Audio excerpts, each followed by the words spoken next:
পুজোর আমেজে সরগরম কালিয়াগঞ্জ। সেই উৎসবের আবহেই আজ বিভিন্ন পুজো মণ্ডপ পরিদর্শনে শহরে পৌঁছান বিধায়ক কৃষ্ণ কল্যাণী। একের পর এক মণ্ডপে গিয়ে তিনি পুজোর আয়োজন, নিরাপত্তা ব্যবস্থা এবং দর্শনার্থীদের ভিড় সামলানোর প্রস্তুতি খতিয়ে দেখেন। শুধু মণ্ডপ পরিদর্শনেই সীমাবদ্ধ থাকেননি তিনি, প্রতিমার নিরঞ্জনের জন্য নির্দিষ্ট ঘাটগুলিও ঘুরে দেখেন বিধায়ক।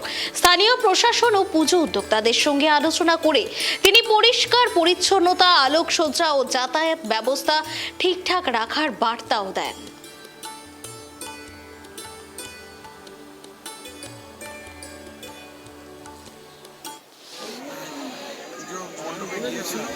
আর ইনভিটেশন তো অনেক এসেছিল, কিন্তু 65টা পৌঁছাতে পেরেছি।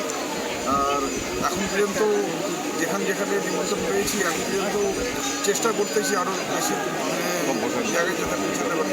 আমাদের বরিষ্ঠ নেতা আজকে পরিষ্কার বাড়িতে এটা একটা ঐতিহ্যবাহী পুজো।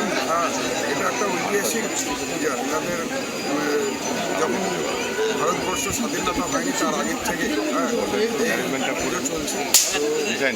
আমি বিগত কয়েক বছর ধরে আমি আসছি। তো এবারও মানে বাসিন্দারা এখানে দেখে এসেছে। আমার সাথে রায়গঞ্জের প্রাক্তন পূর্ববর্তী গোলাপল মহাশয় এসেছে, কিছু যুব নেতারা আছেন, ছাত্র নেতারা